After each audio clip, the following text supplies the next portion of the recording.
Sophie, जी अब्बा। तुम्हें ऐसा नहीं करना चाहिए था। क्या नहीं करना चाहिए था? तुमने मुराद को उम्र के बारे में बताया क्यों नहीं? आई डोंट नो, कभी ज़रूरत ही महसूस नहीं हुई। तुम्हें उससे कुछ भी छुपाना नहीं चाहिए था। अब्बा, मैंने मुराद से कुछ नहीं छुपाया, और उमर से सिर्फ और सिर्फ मेरी दोस्ती थी। वो दोस्त था मेरा।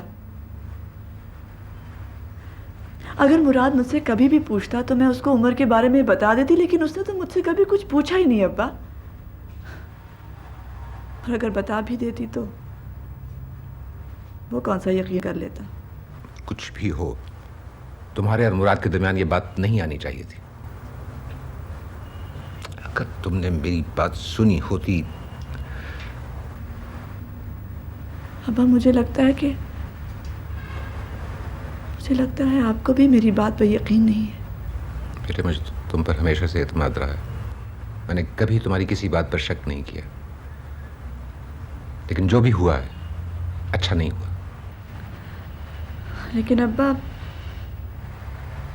मुझे इस बात का बहुत दुख है कि मेरी वजह से मुराद डिस्ट्रॉय हो रहा है। उसका सारा बिजनेस तबाह हो गया। ये मुझसे नहीं देखा जाता। I don't know what to do.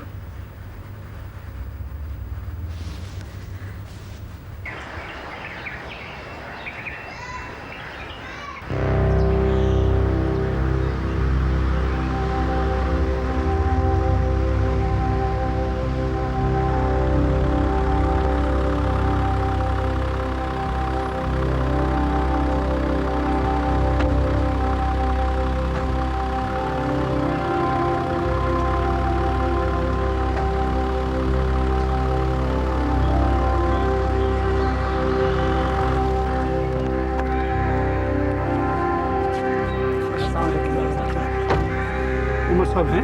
Ji please, आप ही का इंतज़ार कीजिए।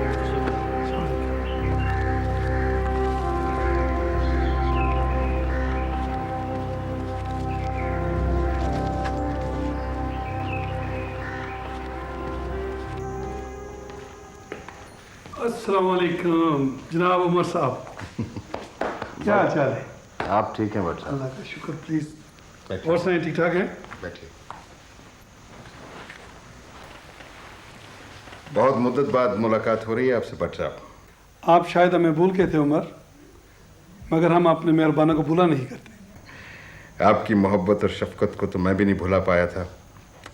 खैर बताइए, आज अचानक इन हालात में आपने कैसे याद किया मुझे? अच्छे हालात में तो सभी मिलते हैं, लेकिन बुरे हालात में तो चंद चाहने वाले रह जाते हैं। आपका बहुत बहुत शुक्रिया, मेहरबानी। बताएं उमर, मैं आपकी क्या खिदमत कर सकता हूँ? अगर पुलिस को कुछ कहना है तो। नहीं, जिन हालात में भट्ट साहब मैं उलझ चुका हूँ उनको शायद मैं खुद ही हल कर सकता हूँ, लेकिन आपका इतना मेरे लिए पूछ लेना ही बहुत बड़ी बात है।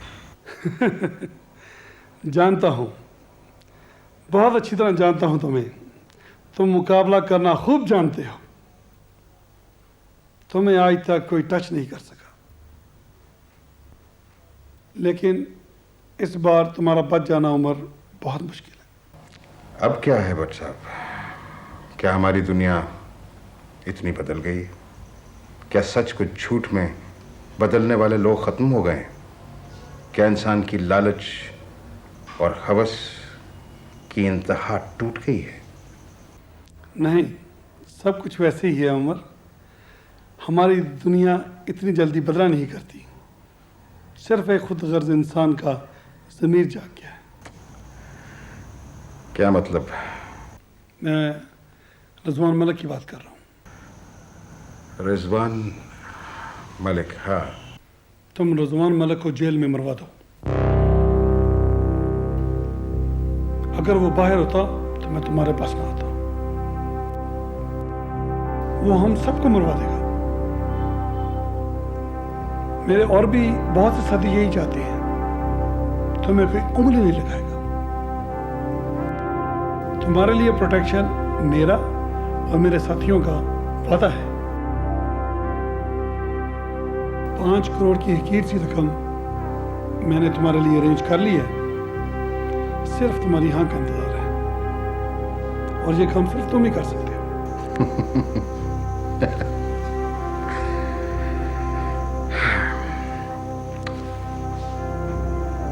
मैं किराए का कातिल नहीं हूं।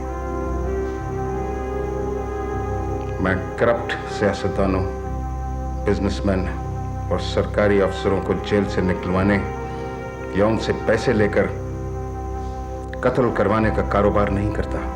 तुम इस बार बच नहीं सकते। बात बहुत ऊपर तक पहुंच चुकी है। जज्बाती होने की जरूरत नहीं। रजवान मलिक तुम्हारा भी तो दुश्मन है। तब और बात थी। तब रिजवान मलिक मेरे साथ एक बिजनेस डील में इन्वॉल्व था। That was business for me. वो सब कुछ खत्म हो गया। रिजवान मलिक के साथ मेरी अब किसी किस्म की कोई दुश्मनी नहीं है। और अपने दोस्तों को भट्ट साहब, मेरी तरफ से कह दीजिएगा कि इन 5 करोड़ रुपयों को बचा कर रखें। शायद अगली इलेक्शन में उनके काम आ जाए। Thank you very much. Very kind of you Bhatt साहब। I am sorry Umar. I am sorry for you.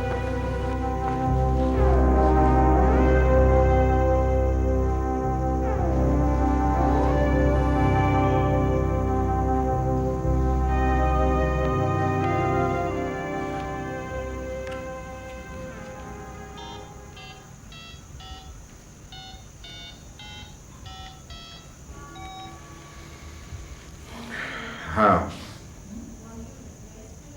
मेरा हुक्म याद है ना तुमको? रिजवान मलिक को कुछ नहीं होना चाहिए।